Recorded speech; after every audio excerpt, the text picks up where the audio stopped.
Boa noite a todos, muito bem-vindos, que Jesus nos abençoe. Mais uma vez estamos aqui, é sempre muito bom, é uma alegria sempre. Todos nós somos importantes na reunião, sempre repetimos isso. Na segunda parte, vamos unir o nosso pensamento, vamos mentalizar pessoas que a gente sabe que nesse momento estão precisando mais que nós, porque nós chegamos até aqui e muitos não têm essa oportunidade. Nós vamos fazer uma conversa aqui sobre o Livro dos Espíritos, depois a gente tem a parte mediúnica e tem também o passe. No momento do passe, cada um faz seu pedido mental. Nós sabemos o motivo porque nós estamos aqui. Se não tiver nada específico que estamos necessitando, vamos mentalizar pessoas que a gente conhece que eles vão receber. Vamos começar a nossa reunião. Boa noite a todos, sejam todos muito bem-vindos. Estamos estudando o Livro dos Espíritos e nessa noite nós vamos ver o terceiro livro, As Leis Morais, no capítulo 2, que é a Lei de Adoração, item 2, Adoração Exterior. 653. Adoração tem necessidade de manifestações exteriores? A verdadeira adoração está no coração. Em todas as vossas ações, imaginai sempre que um Senhor vos observa. 653A. Adoração exterior é útil? Sim, se não é uma vã simulação. Ela é sempre útil para dar um bom exemplo, mas aqueles que a fazem apenas por afetação e amor próprio, e nos quais a conduta desmente sua piedade aparente, dão um exemplo antes mal do que bom e fazem mais mal do que pensam. Olha só para nós, que coisa interessante. Olha, os espíritos, eles não criticam a adoração exterior. Os espíritas, muitas vezes, criticam. Fala que é desnecessário, mas o que manda é o que está aqui, ó. Sim, se não é uma vã simulação, ela é sempre útil para dar um bom exemplo. Exemplo de quê? De que a gente tem fé, cada um de acordo com a sua compreensão. Mas aqueles que a fazem apenas por afetação e amor próprio, e nos quais a conduta desmente sua piedade aparente, dão exemplo antes de mal do que bom, e fazem mais mal do que pensam. Então a gente vê muitas vezes a pessoa cumprindo promessa, mas só na aparência, para que os outros vejam. E acontece um fato muito interessante, tem pessoas que eles fazem promessa para os outros cumprir. Existe muito isso daí. Pessoas que, olha, eu fiz uma promessa, você tem que fazer isso, isso, isso. Então, está tudo errado. Então, muitas vezes a pessoa quer aparecer. Muitas vezes a pessoa anda descalço. Uma vez, nós estávamos indo para Pirapora, de carro, logicamente, e encontrei um amigo meu daqui de Americana, parado, já chegando lá. Aí ele falou, Nurinho, você me dá uma carona? A gente já estava em 5 no carro. Falei, eu dou a carona. Ele falou, então tudo bem. Ele entrou no carro. Aí quando estava chegando em Pirapora, ele falou, agora eu preciso descer. Eu falei, mas por quê? Ele falou, porque a turma vai ver eu chegando de carro e eu não posso chegar de carro, eu tenho que chegar a pé. E ele estava com os pés cheios de bolha, porque ele só anda calçado e foi descalço. Ele falou, você não tem nenhum chinelo ou nada? Eu falei, não tenho chinelo, não tenho nada, acaba tem que arrancar o couro do pé, a sola, você chega. Só que a hora que ele desceu do carro, o cunhado dele viu ele, já estragou tudo. Então olha para vocês, ele está dentro disso daqui. Quando a gente faz de coração, uma coisa muito boa. A TV Cultura, há muitos anos atrás, eles filmavam a missa cada domingo numa cidade. Aí vieram filmar aqui em Americana. Aí, uma parente minha, ela falou, Nourinho, você tem que me levar 5 horas lá na igreja matriz. Eu falei, eu já era espírita, logicamente. Eu falei, por quê? Ela falou, porque a TV Cultura vai filmar e eu quero sair na fita. Mas ela, coitada, não teve muito êxito, porque ela ficou de um lado que a câmera não pegou ela. Ela ficou intrigada porque ela foi à missa, levantou, e ela nem ia nessa missa aí, mas ela veio porque ia filmar. Então, quer dizer, é para que os outros vejam. É uma coisa difícil isso daí. Então, o que manda é o coração. Se a pessoa acha que ele deve ter uma imagem, que ele deve ter um crucifixo, que ele deve adorar em algum lugar, não tem problema nenhum. Vai depender daquilo que ele está sentindo no interior dele. Nós vamos ver isso um pouquinho mais para frente agora. Mateus, capítulo 6, versículo 16 a 18, como jejuar. Quando jejuardes, não vos mostreis contristados como os hipócritas, porque desfigura o rosto com o fim de parecer aos homens que jejuam. Em verdade vos digo que eles já receberam a recompensa. Tu, porém, quando jejuares, unge a cabeça e lava o rosto, com o fim de não parecer aos homens que jejuas, e sim ao teu Pai em secreto, e teu Pai, que vê em secreto, te recompensará. Então, isso acontecia muito na época de Jesus com os fariseus. E até hoje, às vezes, acontece da pessoa jejuar, principalmente na Semana Santa, e ele jejua e faz questão que todos fiquem sabendo que ele jejua. Não, estou jejuando. Aí vamos ver Jesus. Olha como que Jesus trouxe um esclarecimento para nós que a doutrina espírita vem confirmar. O que contamina o homem é o que sai da boca, não é o que entra. Então, às vezes é a mesma coisa da pessoa não poder comer carne em determinados dias do ano. E aí um amigo meu falou, Norinho, eu não como carne quase nada, que eu não tenho dinheiro para comprar. Ele falou, então, se nesse dia a carne for mais barata em algum lugar, eu vou comer carne, não tem problema nenhum. O jejum, eu já comentei aqui anteriormente, tem que ser mental. Qual é o jejum válido para nós? Aquele jejum da gente não falar do outro, da gente não dizer alguma coisa que vai realmente complicar a vida de outras pessoas, às vezes complica até a nossa vida. Então, esse é o verdadeiro jejum. Mas nessa época, o que eles faziam? Eles jejuavam e muitos ainda, eles deformavam o rosto com determinadas tintas para mostrar que realmente eles estavam jejuando, para mostrar que o olho estava fundo, que ele não tinha jejuado. Aí um amigo meu, ele jejuava, mas quando ele acabava o jejum, dava medo ver, ele comia que dava medo, eu não podia nem ficar perto dele. Ele falava, não, até agora eu jejuei, tinha um horário. E ele toda hora ficava olhando no relógio. Eu estou falando do tempo de solteiro, meu. Ele olhava no relógio e falava, Norinho, não deu hora ainda, né? Eu falava, não. Ele falava, mas vamos ficar perto, porque a hora que der hora, eu estou com a fome que eu não aguento, né? Então não adianta nada. Eu comentei aqui que eu fiquei sem comer carne muitos anos, mas aí eu vi os outros comer carne e me enchia a boca d'água. Eu falei, o que eu estou fazendo? Eu não superei a vontade de comer carne. Voltei a comer carne. O Divaldo Pereira Franco, ele estava numa palestra, e aí já era 3 horas da tarde, ele não tinha comido nada. Aí fizeram um lanchinho para ele lá com um patê de carne. A hora que ele foi pôr na boca, porque espírita tem isso. A hora que ele foi pôr na boca, a mulher falou, você come isso? Você não é espírita? Ele falou, sou, mas está estragado, né? Ela falou, não, estragado não está. Ele falou, você não está estragado, eu vou comer, mas você come carne? Ele falou, eu como. Mas isso é de bicho. Ele falou, mas está morto. Se depois de morto, vamos comer.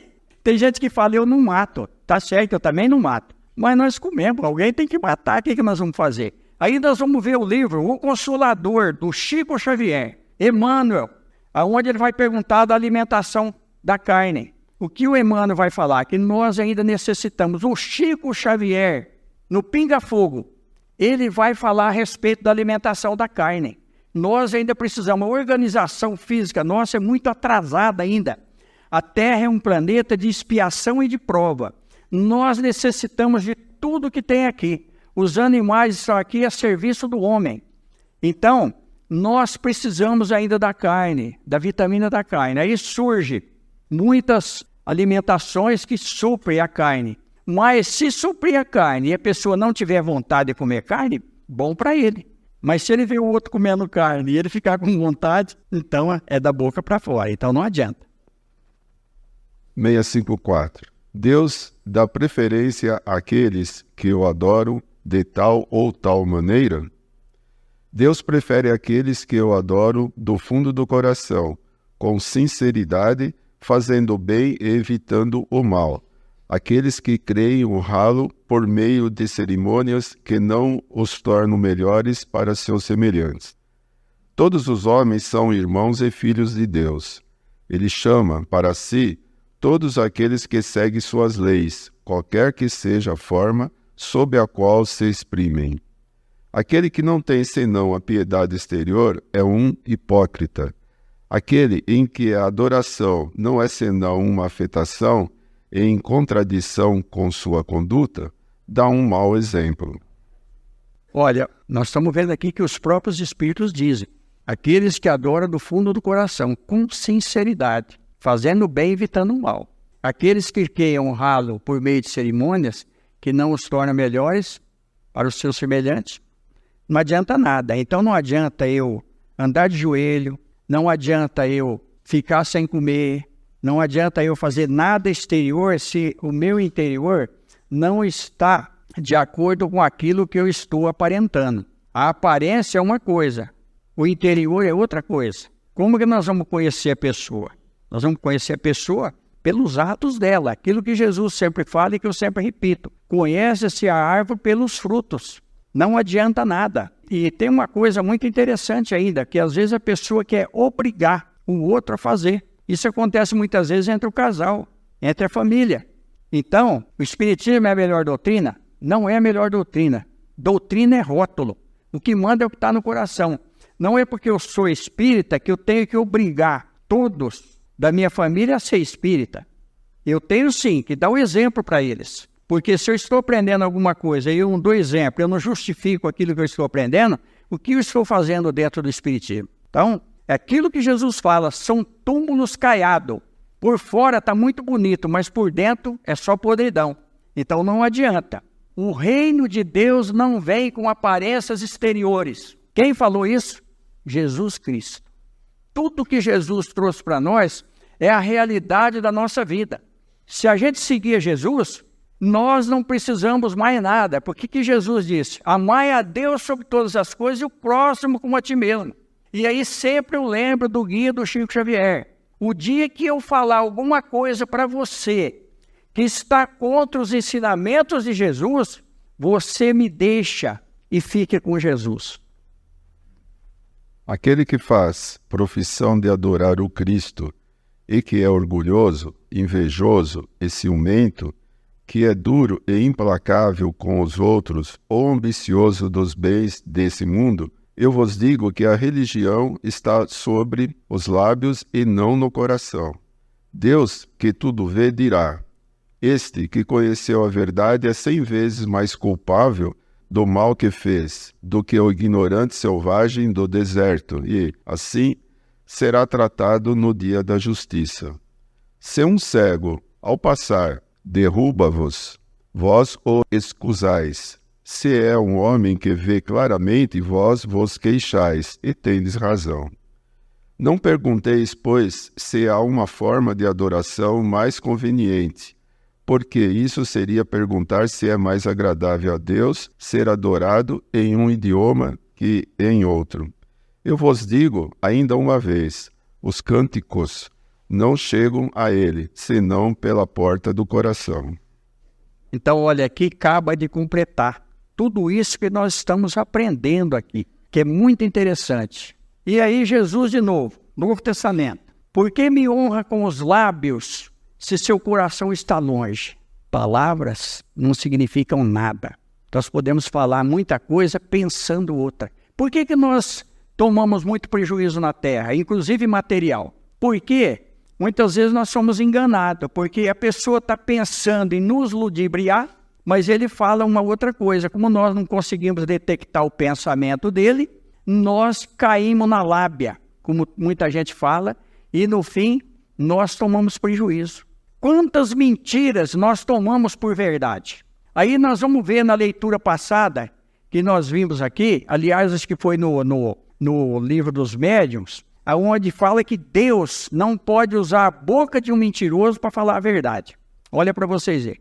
Então, por isso a conduta. Por isso, Jesus novamente, sede manso como uma pomba, mas sede prudente como uma serpente.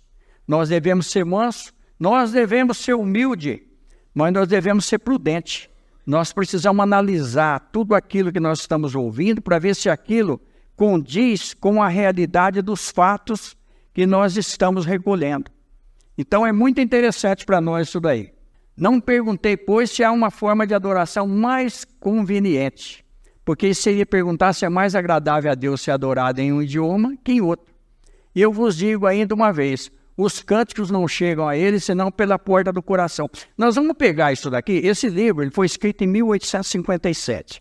Esse livro, ele não vai ser superado. em hipótese alguma, enquanto a terra estiver num plano de expiação e de prova. Uma vez, eu estava conversando com o Divaldo, vou contar de novo isso aqui, porque está dentro disso daqui, ó.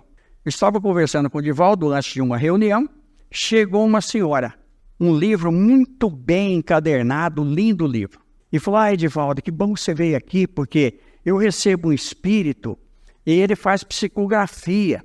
E ele falou que o dia que tivesse um espírito superior aqui, ele ia traduzir a psicografia. O Divaldo falou: e quem falou que eu sou superior? Mas eu sei que você é superior. Quando ela abriu o livro, só tinha rabisco no livro. O Divaldo falou: mas aí só tem rabisco. Mas você não consegue traduzir para mim, não consegue ler? Falou: minha filha, se você que escreveu não consegue ler, ninguém vai conseguir ler. E que hora que esse espírito escreve? Às vezes eu estou fazendo comida, eu tenho que desligar o fogão para receber ele. Olha para vocês verem como que nós somos iludidos com coisas que não significam nada. Nós precisamos analisar. Então está dentro disso daqui. Não importa o idioma, importa o sentimento. Palavras eu já falei. Não adianta palavras bonitas. Os espíritos, muitas vezes, esse negócio de exorcismo, o espírito tira sarro. Nós fomos em Nova Odessa uma vez, a mulher estava muito ruim, eu comecei a rezar o Pai Nosso e o espírito rezava junto. Ele falava: vamos rezar junto, meu irmão. E eu fiquei com medo, eu não corri, porque fazia tempo já que eu estava no espiritismo. Eu estava vendo o espírito, ele era grandão, eu falei: se esse cara me pegar, ele me arrebenta. Aí eu mudava a estratégia, ele acompanhava junto e não adiantava nada. Aí chegou mais duas senhoras, com moral suficiente, aí nós conversamos e ele deu uma trégua para nós. Então está dentro disso daqui. Antes da gente ler isso daqui, olha para vocês verem como que Jesus conhece o nosso íntimo. Essa mulher, uma mulher samaritana, ela tinha uma vida complicada. Ela tinha tido muitos problemas na vida dela. Jesus estava vindo da Judeia para Galileia e ele tinha que passar por Samaria. Mas olha para vocês verem, esse encontro nosso aqui, por acaso, não é. Jesus passou ali por acaso? Também não. Quando Jesus chegou perto do poço de Jacó, por que chamava poço de Jacó? É um poço que Jacó, nas terras que Jacó deu a José. Quem entrar no Velho Testamento vai ver tudo isso aí. Jesus parou para descansar enquanto os discípulos dele foram comprar alimento. Jesus sentou-se ali e chega uma mulher samaritana para tirar água do poço. Quando ela chega, Jesus pede água a ela. E os samaritanos, eles tinham muita coisa contra os judeus. Eles não gostavam, tinha um atrito ali. Olha o preconceito aí, que muitas vezes a gente tem em relação a outras doutrinas. Nós não sabemos nada ainda, nós estamos caminhando. Aí Jesus pede para ela a água. Ela fala: o senhor, sendo estrangeiro, pede água para uma mulher samaritana? Jesus fala: quem beber dessa água tornará a ter sede. Mas se você beber da água que eu lhe der, jamais você terá sede. Aí ela fala: Senhor, esse poço é do tempo de Jacó. E o Senhor não tem nada para poder tirar água do poço para me dar. Aí Jesus fala para ela uma porção de coisa. Ela fala: Senhor, então me dê dessa água para que eu nunca mais tenha sede. Jesus fala: busque seu marido. Ela fala: eu não tenho marido. Jesus fala: disseste bem, não tem marido, porque já tivesse 5 maridos, e esse que você está agora também não é seu marido. Aí, vamos ler aqui. João capítulo 4, versículo 19 a 24, a verdadeira adoração. Senhor, disse-lhe a mulher, vejo que tu és profeta. Nossos pais adoravam neste monte. Vós, entretanto, dizeis que em Jerusalém é o lugar onde se deve adorar. Disse-lhe Jesus: mulher, podes crer-me que a hora vem, quando nem neste monte, nem em Jerusalém adorareis o Pai. Vós adorais o que não conheceis. Nós adoramos o que conhecemos, porque a salvação vem dos judeus. Mas vem a hora, e já chegou, em que os verdadeiros adoradores adorarão o Pai em espírito e em verdade, porque são esses que o Pai procura para seus adoradores. Deus é espírito, e importa que os seus adoradores o adorem em espírito e em verdade. Daqui é muito importante para nós. Deus é espírito, importa que os seus adoradores o adorem em espírito e verdade. Vamos continuar. Eu sei, respondeu a mulher, que há de vir o Messias, chamado Cristo. Quando ele vier, nos anunciará todas as coisas. Disse-lhe Jesus, eu sou, eu que falo contigo. Neste ponto, chegaram os seus discípulos e se admiraram de que estivesse falando com uma mulher. Todavia lhe disse, que perguntas? Ou, por que falas com ela? Quanto à mulher, deixou o seu cântaro, foi à cidade e disse àqueles homens, vinde comigo e vede um homem que me disse tudo quanto tenho feito. Será este, porventura, o Cristo? Saíram, pois, da cidade e vieram ter com ele. Olha que passagem para nós. Então, não importa o lugar, não importa a doutrina, importa os nossos atos, o nosso sentimento. E olha, e Jesus conhece o nosso sentimento. Se nós estamos aqui reunidos, é porque nós queremos melhorar a nossa vida. Não a nossa vida material, que muitas vezes ela faz parte das nossas provações, mas melhorando a nossa vida espiritual, nós administramos tudo que é material e nós conseguimos a vitória. Então, essa é a mensagem de Jesus para nós. E olha só, ela não sabia que era Jesus, tanto é que ela fala que ele viria e queria revelar tudo. E aí Jesus confirma para ela. Olha para vocês verem como que nós não devemos ter preconceito com conduta de ninguém. Porque essa mulher, ela tinha uma vida torta na linguagem de hoje. Mas Jesus viu alguma coisa boa nela. Sempre tem alguma coisa a mais. Tem sempre aquela passagem onde tem um cachorro morto. Todos estão ali porque o cachorro estava cheirando mal, tapando o nariz e repugnando. Jesus vai passando e para. E eu observo os dentes do cachorro. E ele fala que dentes lindos que ele tem. Ele viu a coisa boa. Então nós precisamos ver aquilo que o outro tem de melhor. Nos nossos relacionamentos, inclusive conjugais. Vamos ver o que o outro tem de bom para nos oferecer. Vamos trabalhar em cima das coisas boas. Os defeitos nós vamos corrigindo com humildade, com silêncio, com compreensão. E aí nós vamos viver longos tempos nas terras que o Senhor nos dá. Porque os mansos e os humildes herdarão a terra. Quando a terra passar desse plano de prova, de expiação, de sofrimento que nós estamos vivendo, que a terra vai mudar. E aí nós vamos ter oportunidade de habitar novamente da terra. Se a gente não mudar a nossa vida, mesmo assim, nós vamos ter uma outra oportunidade, porque é a lei da reencarnação.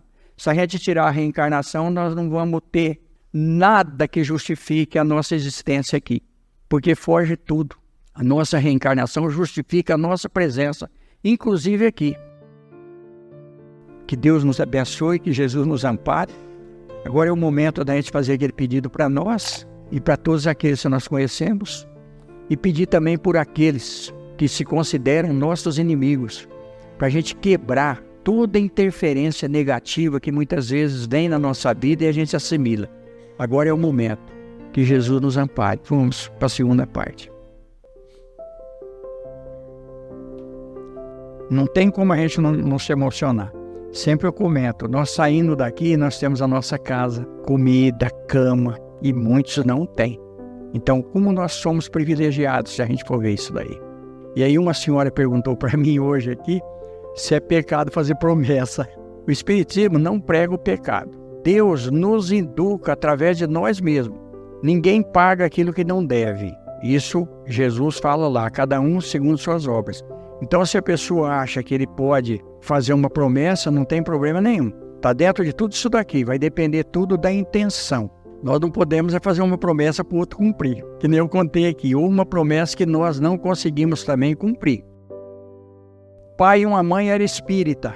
Olha só para vocês verem, foram no Chico Xavier, porque a menina não gostava do espiritismo, de jeito nenhum. Pai e a mãe levou ela no Chico Xavier, chegou lá e falou, Chico, essa é a nossa filha, nós queremos que ela seja espírita, ela não quer de jeito nenhum, nós trouxemos aqui para você conversar com ela. Olha o Chico Xavier, olha como a sabedoria é importante. Quando a gente aprende, a gente não exige. Chico Xavier falou, minha filha, você não quer ser espírita? Ela falou, não, Chico, eu não quero ser espírita, eu detesto o espiritismo. E o que você gosta? Eu gosto do catolicismo, eu quero ser católica. O Chico Xavier virou para o pai e a mãe e falou, deixa ela ser católica, é o que ela quer, ela é religiosa, ninguém sabe a missão que ela vai ter. Olha para vocês verem, a missão dela estava dentro do catolicismo. Quem me pôs no espiritismo foi um padre. Esse padre me deu confiança para que eu me tornasse espírita, porque eu tinha muito medo. E esse padre era exorcista, inclusive eu tenho um livro dele que ele me deu até hoje, esse livro, que eu guardo com muito carinho. Então ele me deu confiança para que eu entrasse no espiritismo e estou até hoje no espiritismo. Que Deus nos abençoe, que Jesus nos ilumine. Muito obrigado pela presença, aqueles que vieram pela primeira vez. O Ed falou das reuniões, venham assistir outras reuniões, uma é diferente da outra. Muito obrigado, gente. Que Deus nos abençoe.